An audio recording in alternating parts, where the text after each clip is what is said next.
तर नमस्कार मंडळी. गोव्यात मस्तपैकी एन्जॉय करत होते बघा. मस्तपैकी एन्जॉय करून झाल्यानंतर मग काय दुसऱ्या दिवशी आलतो बघा मस्तपैकी मालवणला आले म्हणल्यावर सिंधुदुर्ग किल्ला बघायला जायला लागतोय. चला म्हणलं आता जाऊया मस्तपैकी सिंधुदुर्ग किल्ला बघायचा. बिटिंगचं तिकीट घेतलं, एकदाशी बोटिंगमध्ये बसलो आणि आमच्यातली कार्टून काय गप बसतात वय, बोटीत बसून पाण्यात हात घालतात. उडव पाणी अंगावर, नाद करायचा नाही. मग काय एकदाशी सिंधुदुर्ग किल्ल्यावर आलो बघा. तटबंदीवर वर चढलो मस्तपैकी बघायला म्हणलं आता फिरायचं जरा. फिरून झाल्यानंतर मग काय हे तर सुरेशभाई बनलेला रायडर, थांबा म्हणलं जरा बीचवर स्टंट करून दाखवतो.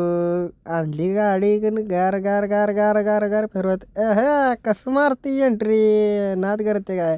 समाधान म्हणला थांबतो, मला येत नाही, मी जरा मारून धावतो, थांब म्हणला. समाधान काय नेली पुढे, तिकडून आणून जी घालता गाठली पाण्यात म्हणता सगळं पाणी इंजिनात घुसलं रे देवा. आया यो यो यो सावकाश बाबा म्हणले गाडी बंद पडायची म्हणले ते बीचवर बंद. काय गणपतीपुळ्याच्या महाग आलतो, शेवटी घातलाच गिराडा. बीचवर गाडी घाला गेलो आणि गाडी अडकून बसली रे मित्रांनो. मग काय दुसरा पर्याय नव्हता. JCB वाल्याला 1000-1500 रुपये देऊन JCB बोलवून गाडी ओढून काढली की म्हणते.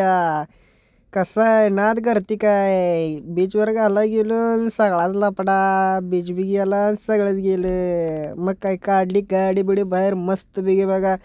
गाडी काढून झाल्यानंतर जरा बीचवर जावं म्हणलं फिरायला. तर कसा वाटला मित्रांनो ब्लॉग, लाईक शेअर फॉलो करून घ्या मित्रांनो. भेटूया नेक्स्ट ब्लॉगमध्ये.